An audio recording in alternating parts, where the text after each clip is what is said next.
Hello मेरे प्यारे students, मैं हूँ श्वेता और आज मैं आपको करवाने जा रही हूँ क्लास 10th मैथमेटिक्स का स्टैंडर्ड सैम्पल क्वेश्चन पेपर। ये आपको सीबीएसई के द्वारा प्रोवाइड किया गया है और हम इसमें जानेंगे कि हमारा क्वेश्चन पेपर का फॉर्मेट क्या होगा, एग्ज़ाम जो हमारा आएगा फ्यूचर में वो कैसा होगा, उसमें कितने क्वेश्चंस होंगे और क्या इंस्ट्रक्शन जो हैं आपको गिवन होंगी। ठीक है। सो आपको सैम्पल क्वेश्चन पेपर का मीनिंग ही यही होता है कि जो क्वेश्चन पेपर है उसी की तरह एक सैम्पल दिया जाता है आपको कि इस टाइप का आपका क्वेश्चन पेपर आएगा। और कभी कभी क्या होता है कि सैम्पल क्वेश्चन पेपर में से भी आपके एक दो क्वेश्चन आ जाते हैं। होता क्या है, एज इट इज़ भी आ जाते हैं कभी कभी, और कभी कभी क्या होता है कि उनके मार्क्स जो हैं, ठीक है, उसका पैटर्न बाकी सब कुछ सेम होता है, आपकी जो नंबरिंग होती है वो चेंज हो जाती है क्वेश्चन पेपर में। ठीक है। सो हम क्वेश्चन देखेंगे, समझेंगे वन बाय वन, हम सभी क्वेश्चन को समझेंगे। सबसे पहले यहाँ पे आपको क्या दिया गया है, सबसे पहले आपको दिया गया है कि टाइम अलाउड। ठीक है, कितना टाइम अलाउ किया जाता है आपको, यहाँ पे टाइम अलाउड दिया गया है 3 आवर्स, 3 घंटे का आपका एग्ज़ाम होगा जो कि आपको पता है। उसके बाद है मैक्सिमम मार्क्स। अब आपके यहाँ पे मैक्सिमम मार्क्स कितने हैं, 80, और 20 मार्क्स जो हैं वो आपके इंटरनल होंगे। ठीक है, और 80 मार्क्स का जो आपका एग्ज़ाम होगा। ओके, देन उसके बाद आपको बोला गया है कि जर्नल इंस्ट्रक्शंस। जर्नल इंस्ट्रक्शंस क्या क्या आपको गिवन है ये देख लेते हैं। फर्स्ट है कि this question paper contains 2 parts A and B. इस क्वेश्चन पेपर में आपको 2 पार्ट्स जो है गिवन है, ए और बी। ठीक है। उसके अलावा जो सेकंड पॉइंट है इसमें बोला गया है कि both part A and part B have internal choices. Part A और पार्ट बी में आपको इंटरनल चॉइसेस दी गई हैं। जब आप क्वेश्चंस देखेंगे तो आपको समझ आ जाएगा कि ये इंटरनल चॉइसेस क्या हैं।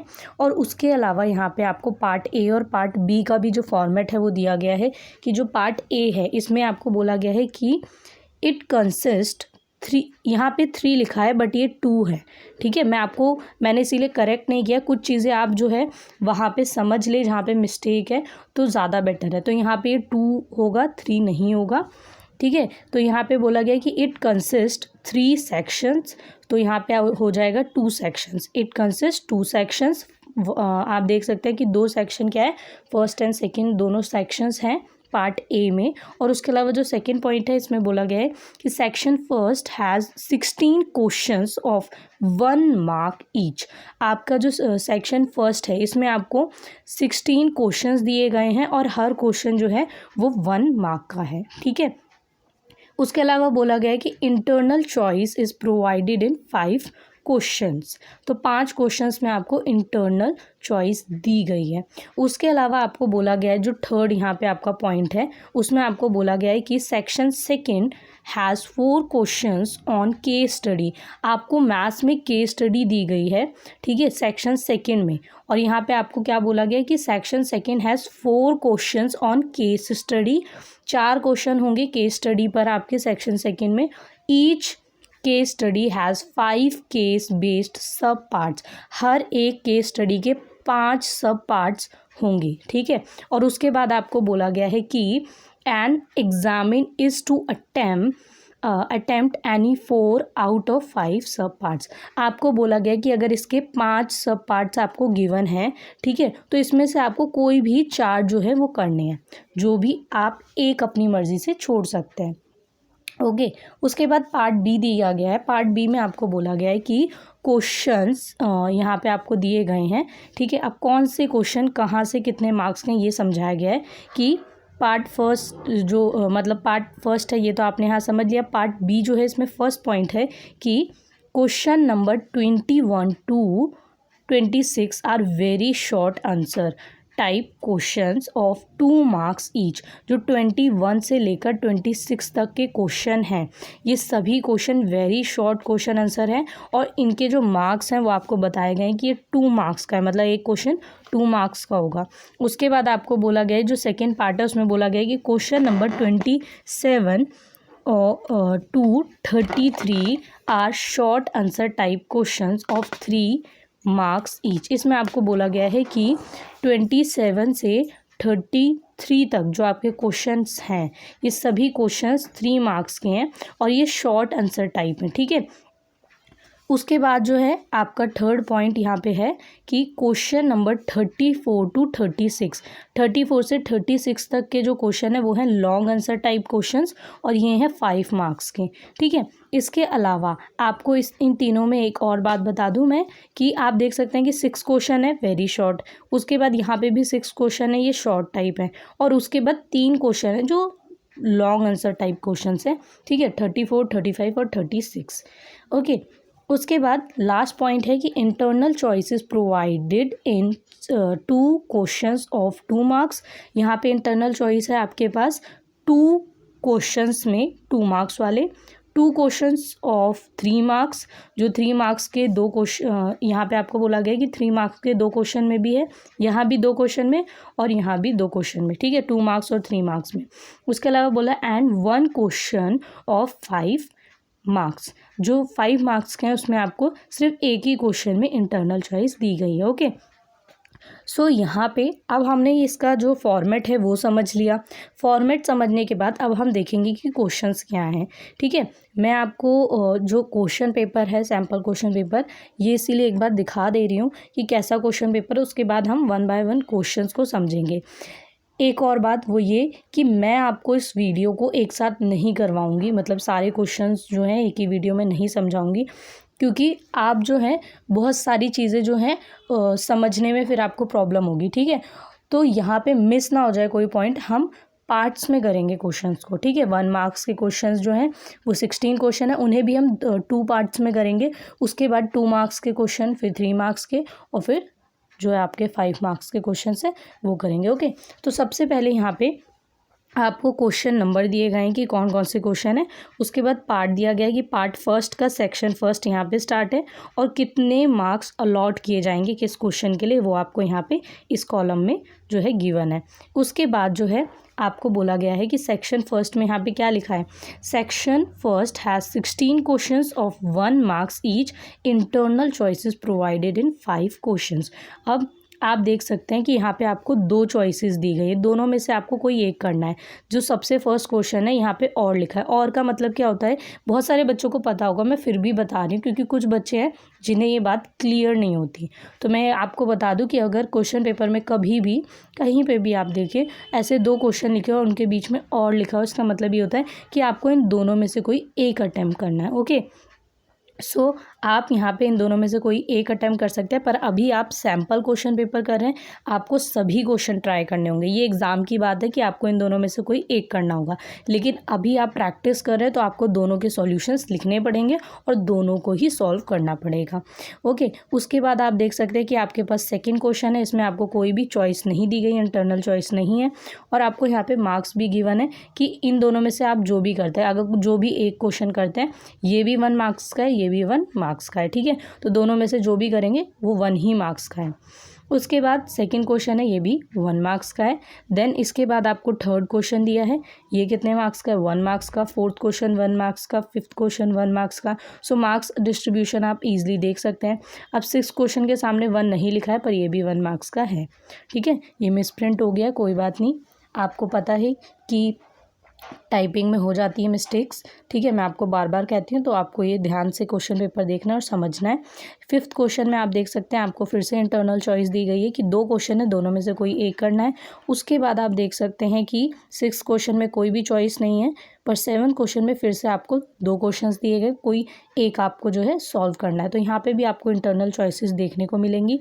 8th क्वेश्चन में आपको फिगर दी गई है और फिर आपको ये सॉल्व करना है। ऐसे ही 9th क्वेश्चन में फिर से आपको इंटरनल चॉइस दी गई है। सो मैं आपको क्यों बता रही हूँ, ये इसलिए बता रही हूँ कि आप देख सकते हैं कि जो आपको इंस्ट्रक्शंस दी गई हैं उसके अकॉर्डिंग ही आपका क्वेश्चन पेपर जो है बनाया गया है। ओके, फिर 10th 11th 12 13 14 15 ऐसे ही आपके क्वेश्चन है। उसके बाद सेकंड सेक्शन जो है वो आपका स्टार्ट होता है यहाँ से। ठीक है, और यहाँ पे आपको बोला गया कि case study based questions are compulsory. जो केस स्टडी है आपके यहाँ पे, ठीक है, इस पे बेस्ड जो भी क्वेश्चंस है ये बहुत कंपलसरी यहाँ पे बोला गया है, ज़रूरी है आपके लिए। यहाँ पे बोला गया है कि अटेम्प्ट एनी 4 सब parts of each question. Her question के 4 सब पार्ट आपको क्या है अटेम्प्ट करने हैं। ठीक है, ईच सब पार्ट कैरीज 1 मार्क। तो हर एक जो पार्ट है वो जो सब पार्ट है वो 1 मार्क ले रहा है, मतलब अगर 4 अटेम्प्ट करेंगे तो 4 मार्क्स आपके यहाँ पे। ठीक है, उसके बाद आप देख सकते हैं कि केस स्टडी बेस्ड फर्स्ट जो है आपको दिया गया है। यहाँ पे आप देख सकते हैं कि आपको पहले डिस्क्रिप्शन दिया गया है, ठीक है। उसके बाद आपको यहाँ पे ए, देन बी, सी, डी ऐसे आपको क्वेश्चंस दिए गए हैं, ठीक है। फिर 18 क्वेश्चन है आपका केस स्टडी बेस्ड, आपका जो है यहाँ पे देख सकते हैं कि ये सेकेंड है आपका। और उसके बाद आप देख सकते हैं कि इस पे बेस्ड आपको दिए गए हैं क्वेश्चंस, ओके। सो ऐसे ही आपके बाद इसके बाद आप देख सकते हैं कि आपको यहाँ पे केस स्टडी जो है थर्ड दी गई है, इस पे भी बेस्ड आपको क्वेश्चंस दिए गए हैं, ठीक है। और उसके बाद मैं आपको पूरा क्वेश्चन पेपर जो है वो दिखा रही हूँ यहाँ पे। अब पार्ट बी शुरू हो रहा है। पार्ट बी में बोला गया है कि ऑल क्वेश्चंस आर कंपलसरी, सभी क्वेश्चन कंपलसरी हैं। In case of internal choices attempt any one, जहाँ पे इंटरनल चॉइसेस है वहाँ पे दोनों में से कोई एक अटेम्प्ट करना है। जैसे आप देख सकते हैं कि 22 में आपको 2 क्वेश्चंस दिए गए हैं, दोनों में से कोई एक आप जो है अटेम्प्ट कर सकते हैं। फिर 25 में भी आपको इंटरनल चॉइस दी गई है, देन 28 में दी गई है। और उसके बाद ऐसे ही आपका क्वेश्चन पेपर जो है यहाँ पे पूरा कंप्लीट होता है, ठीक है। और आप देख सकते हैं कि ये 36 तक आपके टोटल क्वेश्चंस है और यहाँ पे आपका जो क्वेश्चन पेपर है ये कंप्लीट होता है। सो इसका सॉल्यूशन के साथ हम क्वेश्चंस करेंगे। पहला जो पार्ट है उसमें मैं आपको 8 क्वेश्चंस करवाऊंगी और वो 8 क्वेश्चंस जो होंगे उनके सॉल्यूशन के साथ हम उन क्वेश्चंस को देखेंगे और समझेंगे। फिर सेकेंड पार्ट जो है उसमें हम उसके आगे के क्वेश्चन देखेंगे 9 to 16, ठीक है। देन हम ऐसे ही 1 by 1 जो पार्ट्स है कंप्लीट करेंगे। क्वेश्चन को बहुत आराम से समझेंगे, कोई दिक्कत नहीं है कि हमें भागना नहीं है, हमें समझना है, तो हमें कोई भी पॉइंट स्किप नहीं करना है, ओके। क्योंकि आपके फ्यूचर में ये जैसे आप वर्कशीट्स करते हैं ऐसे ही आपके सैम्पल पेपर्स भी बहुत काम आएंगे, ठीक है। सो चलिए देख लेते हैं। Okay, let's start with first question. यहाँ पे आपको जो फर्स्ट क्वेश्चन है इसमें आपको बोला गया है कि if X Y equal 180 and H C F X Y equal 3 then find the LCM X Y. तो आपको यहाँ पे बोला गया है कि आपको एक्स वाई जो है 180 गिवन है, उसके अलावा आपको एच सी एफ भी गिवन है एक्स वाई 3। आपको यहाँ पे फाइंड क्या करना है, आपको फाइंड करना है एलसीएम एक्स वाई, ओके। सो इसको हम कैसे सॉल्व करेंगे, आपको यहाँ पे देखने को मिलेगा कि आपको यहाँ पे 2 स्टेप्स में सॉल्यूशन दिया गया है। ये 1 मार्क्स का है, ठीक है। अगर 2 स्टेप में दिया गया है तो फर्स्ट स्टेप के आपके आधे मार्क्स हैं और सेकेंड स्टेप के आपके आधे मार्क्स हैं, मतलब हाफ ऑफ मार्क्स जो है इसे ऐड करेंगे सो 1 मार्क्स का बन रहा है। इसीलिए मैं आपको हमेशा कहती हूँ कि बेटा कभी भी किसी भी क्वेश्चन के स्टेप को स्किप करने की कोशिश मत करिए, क्योंकि मैथ्स में स्टेप्स के मार्क्स हमेशा मिलते हैं, ठीक है। सो अगर आप किसी भी स्टेप को स्किप करते हैं तो वहाँ पे आप अपने मार्क्स को खुद ही डिडक्ट कर रहे होते हैं, कट कर रहे होते हैं, ओके। सो आपको यही पॉइंट इस क्वेश्चन पेपर के थ्रू समझ आएगा, ओके। सो सबसे पहले आपको यहाँ पे देखना है कि हम अगर इसे लिखेंगे तो कैसे लिखेंगे। सबसे पहले हम अगर इसे लिखेंगे तो ऐसे लिखेंगे कि LCM मल्टीप्लाई HCF, ओके, ये होता है इक्वल आपका यहाँ पे जो एक्स वाई है, ठीक है, ये आ जाएंगे दोनों, ठीक है। मल्टीप्लिकेशन में means x multiply y, okay. So ये हमने यहाँ पे कुछ ऐसे लिखा है। सो यहाँ पे अगर आप वैल्यू पुट करेंगे तो आप देखेंगे कि आपको एलसीएम जो है यही फाइंड करना है, इसकी वैल्यू आपके पास नहीं है। और उसके अलावा जो HCF है इसकी वैल्यू है आपके पास, तो आप यहाँ लिखेंगे HCF की वैल्यू 3, ओके। उसके बाद आपको इक्वल में जो एक्स वाई है, ठीक है, ये आपको 180 गिवन है। तो आपको क्या करना है, आपको करना ये है कि जो 3 है वो इस साइड आ जाएगा, ठीक है। सो यहाँ पे 180 अपॉन में 3 और ये जो कैंसिल होंगे तो आपका आंसर आ जाएगा 60, ओके। सो यहाँ पे एलसीएम जो है आपका 60 आ जाएगा, ओके। सो ये क्वेश्चंस बहुत इजी हैं। अगर आप बोलें कि स्टैंडर्ड मैथमेटिक्स है, बहुत डिफ़िकल्ट है, सो ऐसा आप नहीं कह सकते, क्योंकि स्टैंडर्ड मैथमेटिक्स में आपको कुछ क्वेश्चंस और केस स्टडी थोड़ा ऐसा देखने को मिलेगा कि एक्स्ट्रा है, बट येस कोई बात नहीं, ये इतना डिफ़िकल्ट नहीं है। अगर आप इसे ध्यान से समझेंगे तो हर बच्चा ये कर सकता है, ठीक है।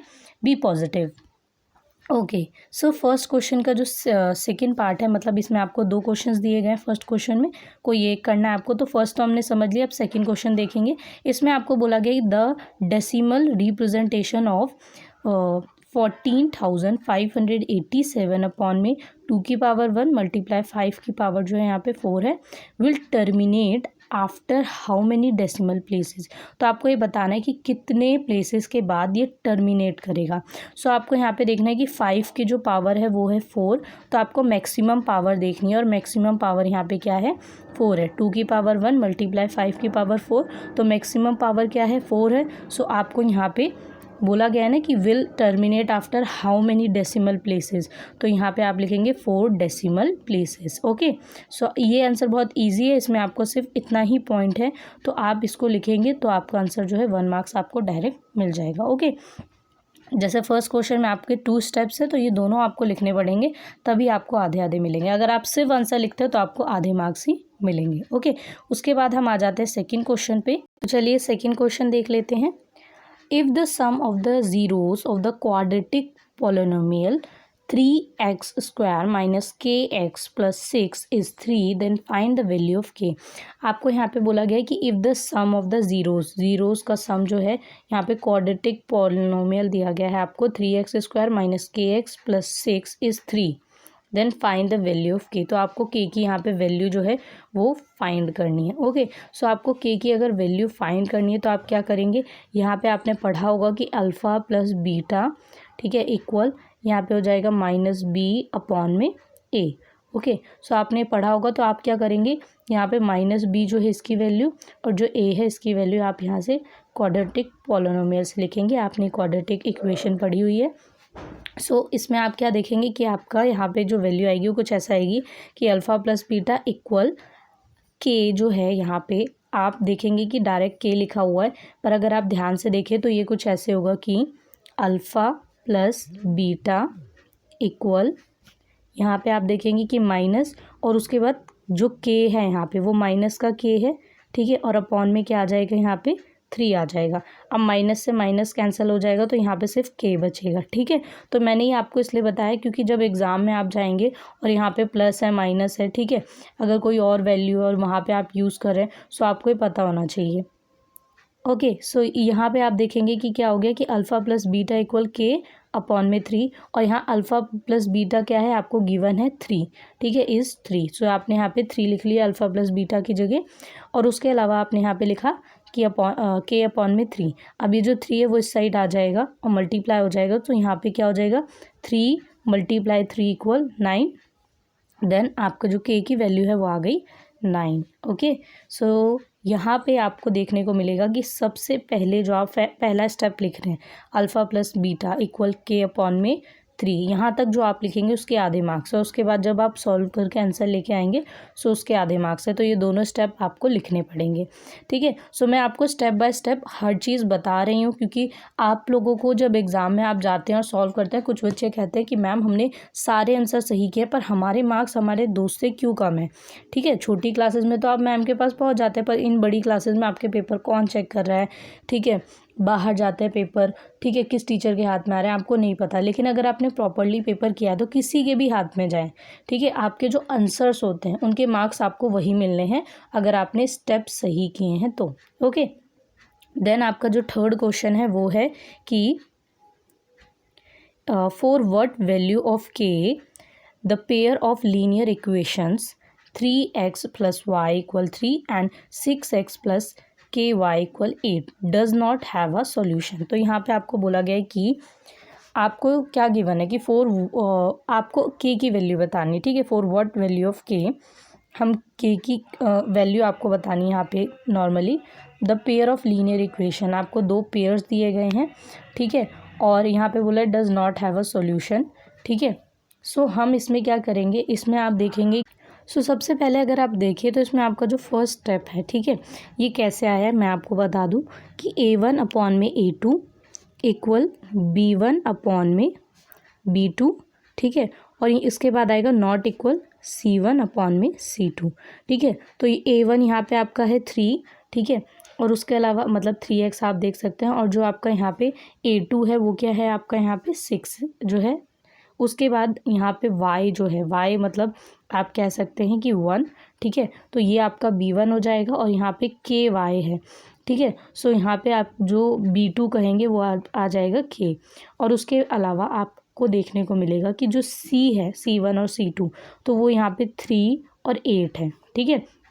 सो यहाँ पे आप ध्यान से समझ सकते हैं कि हमने यहाँ पे A1 3 लिखा है, ठीक है, और उसके अलावा A2 6, फिर B1 1 और B2 K, C1 3 और C2 जो है वो 8। उसके अलावा आप देखेंगे कि यहाँ पे इक्वल का साइन है और यहाँ पे इक्वल का साइन नहीं है, ठीक है। उसके बाद अब इसमें आपको क्या करना है, आपको इस पेयर को ले लेना है, ठीक है। इस पेयर को अगर आप लेंगे तो ये क्रॉस मल्टीप्लिकेशन होगा, क्रॉस मल्टीप्लिकेशन होगा तो यहाँ पे आप क्या देख सकते हैं कि कुछ ऐसे आ जाएगा 3K, ठीक है, इक्वल 6 और 3 अगर इस साइड आ जाएगा तो यहाँ पे कैंसिल होकर कितनी वैल्यू बचेगी, यहाँ पे आपकी K की वैल्यू 2 आ जाएगी, जो कि आप देख सकते हैं आपके सॉल्यूशन में, ठीक है। सो आपका जो फर्स्ट स्टेप है उसके आधे मार्क्स हैं। उसके बाद जब आप इसे सॉल्व करके आंसर लेके आएंगे उसके आधे मार्क्स हैं, ओके। देन हमारा जो नेक्स्ट क्वेश्चन है इसे देख लेते हैं। इसमें आपको बोला गया है कि फोर्थ क्वेश्चन में if 3 chairs and 1 table cost ₹1,500 and 6 chairs and 1 table costs ₹2,400 from linear equations to represent this situation।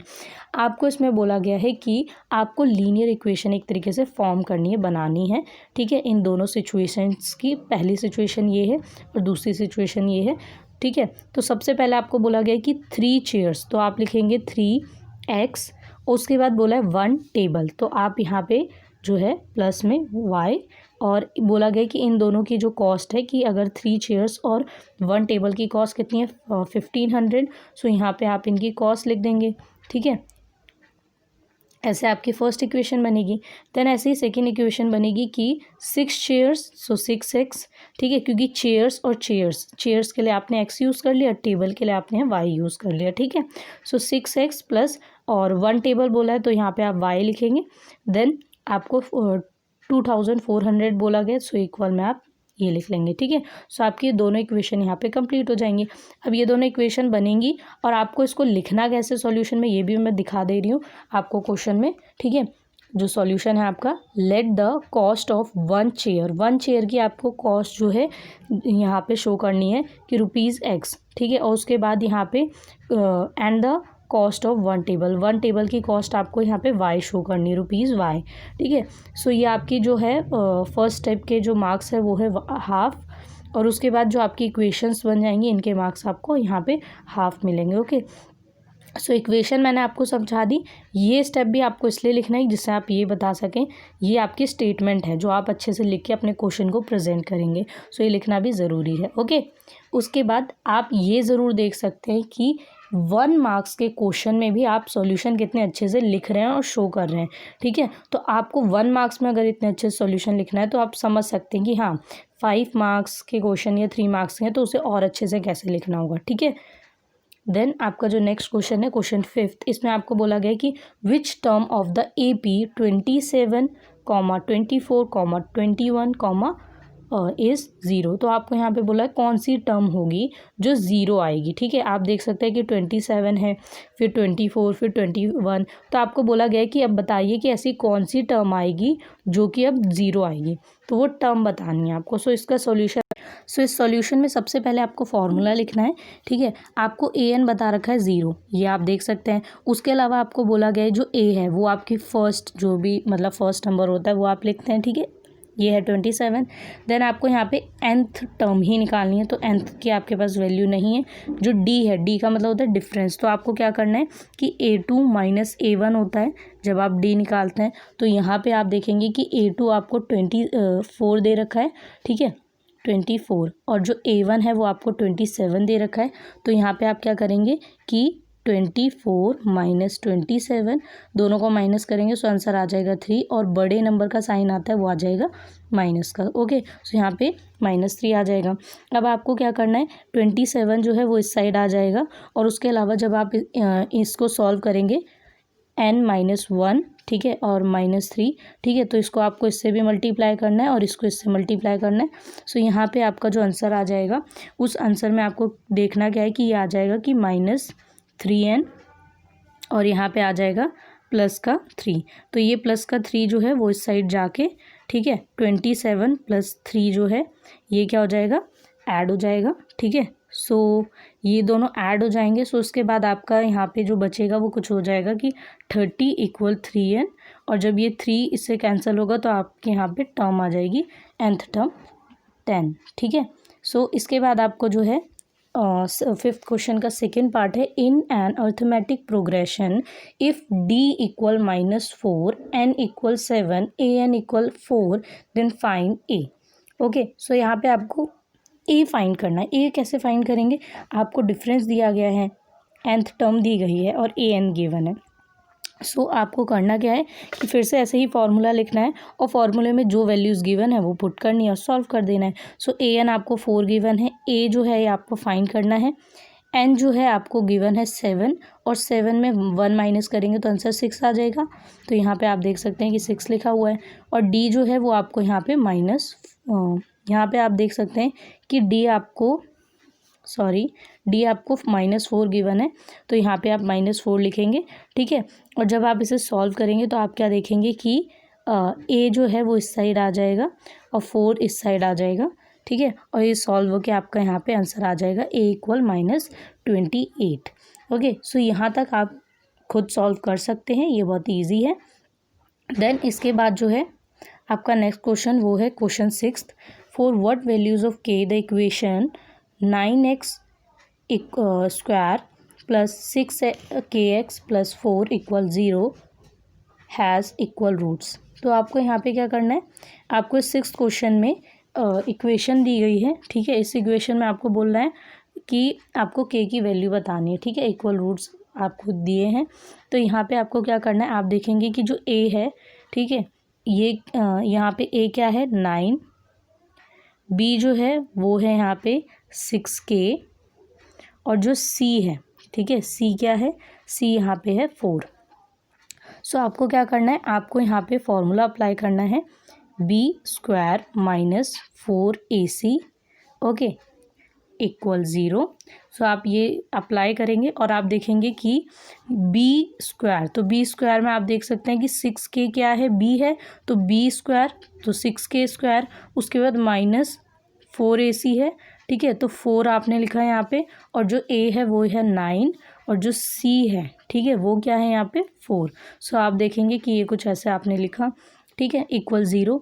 Then आप इसको सॉल्व करेंगे तो आ जाएगा 36, और इन तीनों को मल्टीप्लाई करेंगे तो आपका आंसर आ जाएगा 144, ठीक है। अब यहाँ पे माइनस का है और इस साइड आ जाएगा 144, ठीक है, मीन्स 36k² - 144 = 0। तो अगर ये साइड आ जाएगा तो ये प्लस का हो जाएगा, ओके, जैसा आपको यहाँ पे गिवन है। इसके बाद जब आप इसे 36 को इस साइड लेके आके सॉल्व करेंगे, सो आपको यहाँ पे देखने को मिलेगा कि ये कैंसिल होके 144 और 36 जब कैंसिल होंगे तो इक्वल आ जाएगा 4, ठीक है। सो इसके बाद आप क्या करेंगे कि जो k का स्क्वायर है, ठीक है, ये रूट में चेंज हो जाएगा √4, और √4 को अगर आप बाहर लेके आ जाएंगे तो ये आ जाएगा 2। तो यहाँ पे आपकी प्लस और माइनस में वैल्यू लिखेंगे। आपको पता है कि रूट के बाहर जब भी कोई वैल्यू आती है तो प्लस और माइनस में उसे लिखा जाता है, ठीक है। सो यहाँ पे आपकी आ गई k की वैल्यू = +-2, ओके। सो उसके बाद आपका जो नेक्स्ट क्वेश्चन है वो है question number 7, find the roots of the equation k² + 7x + 10x = 0।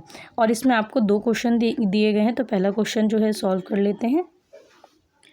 यहाँ पे आपको कुछ नहीं करना है, इसमें आपको बोला गया है कि find the roots of the equation.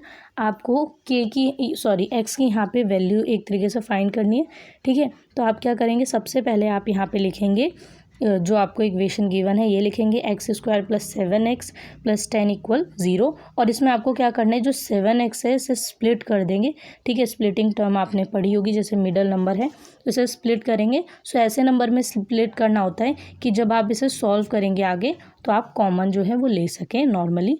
सो यहाँ पे 7x को जब आप स्प्लिट करेंगे तो आ जाएगा 5x + 2x, ठीक है। इन दोनों को ऐड करेंगे तो दोबारा 7x आ सकता है, ठीक है। तो अब आपने इसमें क्या किया, इसमें आपने स्प्लिट कर लिया। स्प्लिट करने के बाद अब आप पेयर्स में ले लेंगे कि x² + 5x, और उसके बाद दूसरा पेयर ले लेंगे 2x + 10, ठीक है। सो जब आप इसे इसमें कॉमन लेंगे तो कुछ ऐसे हो जाएगा कि x² प्लस 5x, ठीक है, इसमें कॉमन लेंगे तो x आप कॉमन ले लेंगे तो ये कुछ ऐसे सॉल्व होके हो जाएगा, ठीक है। सो यहाँ पे आप देखेंगे कि x प्लस 5 जो है, ठीक है, ब्रैकेट में आ जाएगा और यहाँ पे जो x है, ठीक है, इसे हम अभी जब सॉल्व करेंगे तो समझाऊंगी मैं आपको कि कैसे करना है। उसके बाद जो सेकेंड पेयर है इसमें 2x प्लस 10 है तो इसमें आप 2 कॉमन ले लेंगे तो ये कुछ ऐसे आ जाएगा 2 ब्रैकेट में x प्लस 5। तो आप देखेंगे कि जो पहले वाली आपकी वैल्यू थी वो कुछ ऐसे आ रही थी x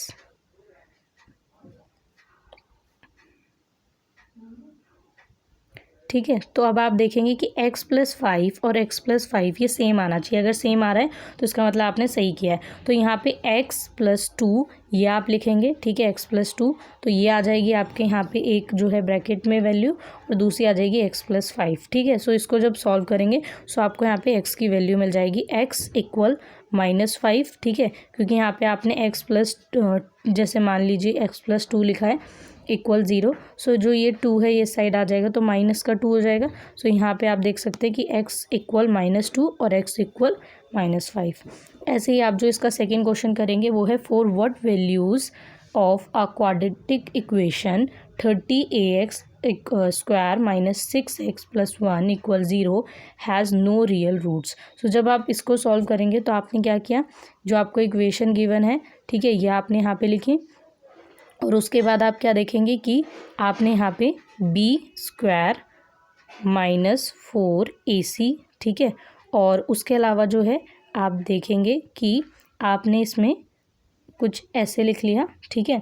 अब आपने इस फॉर्मूले को लिखा है और यहाँ पे आपने साइन यूज़ किया है मोर देन, ठीक है।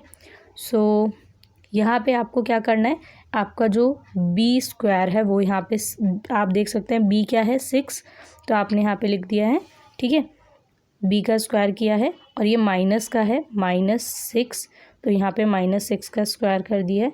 उसके बाद 4ac तो यहाँ पे आप 4 की जगह 4 लिखेंगे और a जो है उसकी वैल्यू आपको यहाँ पे कितनी गिवन है 3a और जो c है उसकी वैल्यू 1 दी है तो इसीलिए 1 आपने यहाँ पे लिखा है। उसके बाद आप जब इसे सॉल्व करेंगे सो सॉल्व करने पे यहाँ पे आप देख सकते हैं कि a की जो आपकी वैल्यू है वो आ जाएगी यहाँ पे 3, ओके। जैसे आप नॉर्मली इक्वल के साइन में सॉल्व करते हैं वैसे ही आप यहाँ पे भी सॉल्व करेंगे, इस पूरी इक्वेशन को वैसे ही सॉल्व करना है, ठीक है। उसके बाद जो आपका नेक्स्ट क्वेश्चन है उसे देख लेते हैं। इस क्वेश्चन में आपको बोला गया कि if PQ equal 28 centimetre then find the perimeter of triangle PLM। अब आपको बोला गया है कि अगर PQ, ये PQ जो पूरी लाइन है ये आपको 28 गिवन है तो आपको बताना है कि PLM जो ये वाला ट्राइंगल है, ठीक है, इसका पेरीमीटर बताना है। सो आप सोचेंगे कि एक लाइन से हम पूरे का पैरामीटर कैसे बता सकते हैं, तो चलिए सॉल्यूशन देख लेते हैं। इसमें आपको बोला गया कि जो PQ है, ठीक है, PQ और PT दोनों टेंजेंट्स हैं। मैंने आपको बता रखा है कि एक ट्राइंगल पे अगर 2 टेंजेंट्स बनते हैं एक जो एक्सटर्नल पॉइंट है उससे, सो दोनों टेंजेंट्स क्या होते हैं, इक्वल होते हैं। सो यहाँ पे भी यही है कि PQ और PT इक्वल हो जाएंगे। उसके बाद अगर आप देखें तो PQ को आप कैसे लिख सकते हैं, PL प्लस LQ, ठीक है। सो आपने यहाँ पे लिखा। उसके बाद जो PT ऐसे भी ऐसे लिख सकते हैं आप, ठीक है, कि MT और PM, तो इसको आप ऐसे लिख सकते हैं। तो आप देख सकते हैं कि आपने यहाँ पे नेक्स्ट स्टेप में लिखा है। देन आपका जो नेक्स्ट स्टेप है इसमें आपको बोला गया है कि PL plus LQ, PL plus LQ में आप LQ की जगह LN भी लिख सकते हैं, LQ की जगह LN, ठीक है। क्यों, क्योंकि आपको पता है कि ये आपका जो सर्कल है इस पे 2 टेंजेंट कुछ ऐसे बन रहे हैं, ठीक है, तो ये और ये टेंजेंट इक्वल होंगे। सो इस अकॉर्डिंग आप इसे ऐसे लिख सकते हैं। उसके अलावा आप MT की जगह MN भी लिख सकते हैं, MT की जगह MN लिख सकते हैं क्योंकि दोनों इक्वल हैं। सो यहाँ पे आपको पैरामीटर ट्राइंगल PLM का निकालना है। तो यहाँ पे आप क्या देखेंगे कि PL plus LM plus PM, तो यहाँ पे आपको क्या देखना है कि अगर आपको ट्राइंगल का निकालना है तो तीनों साइड्स को ऐड कर देंगे तो पैरामीटर आ जाएगा। सो यहाँ पे आपने PL, ठीक है, PL, उसके बाद LM और उसके बाद PM, ठीक है, ये तीनों जो हैं आप देख सकते हैं कि तीनों साइड्स को हमने लिखा। अब आप उसकी जगह LM की जगह आप देख सकते हैं कि हम क्या लिख सकते हैं, LM की जगह LN प्लस MN लिख सकते हैं, ठीक है, LN प्लस MN, ठीक है, क्योंकि ये पूरी लाइन जो है इसे आप ऐसे भी लिख सकते हैं कि दोनों को ऐड करने पे, ठीक है, LM आ जाएगा।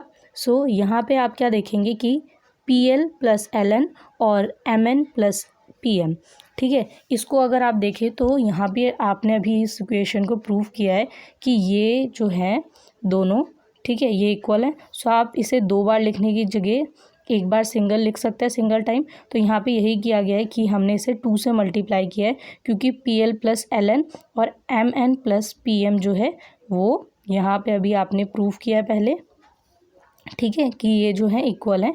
ओके, सो इस अकॉर्डिंग हम इसे क्या लिख देंगे, 2PL प्लस LN, ठीक है। सो इसके बाद आप देखेंगे कि LN की जगह हम LQ लिख सकते हैं। क्यों? क्योंकि दोनों टेंजेंट्स हैं, अभी हमने यहाँ पे भी बताया था दोनों इक्वल होंगे। सो यहाँ पे आप देख सकते हैं कि P2 ब्रैकेट में PL प्लस LQ, तो यहाँ पे PL जो है वो ये वाली लाइन है और LQ ये वाली लाइन है, ठीक है। सो यहाँ पे आप इन दोनों को चाहें तो PQ भी लिख सकते हैं, और PQ आपको गिवन है 28 सेंटीमीटर, ठीक है। तो आपने यहाँ पे 28 सेंटीमीटर लिख लिया, ठीक है। सो यहाँ पे आपको 2 को मल्टीप्लाई करना है 28 से और आपका आंसर आ जाएगा 56 सेंटीमीटर। तो अगर मैं इसे नॉर्मली बताऊँ तो आपको कुछ ऐसे समझाया गया है कि जो ये वाली पूरी लाइन है, ठीक है, सो ये वाला पार्ट जो है ये इसके इक्वल है, ठीक है। तो ये वाली साइड आपको अगर ट्राइंगल में देखा जाए तो ये ट्राइंगल है, ठीक है। अब इस ट्राइंगल में आपको तीनों साइड्स को ऐड करना है, ठीक है। तो अगर आप इसे ऐड करेंगे तो आपने सॉल्व कुछ ऐसे किया कि ये वाली लाइन और इसके अलावा जो ये वाला पार्ट है वो इसके बराबर है, ठीक है। और उसके अलावा आप देखेंगे कि 2 से मल्टीप्लाई किया, तो इसका मतलब क्या हो गया कि ये, ठीक है, और ये, ठीक है, 1 टाइम और सेकेंड टाइम, ठीक है। और उसके बाद ये वाला पार्ट जो है ये है और सेकेंड टाइम ये वाला पार्ट, तो आपने पूरा जो है ऐड कर दिया और आपका पेरीमीटर आ गया।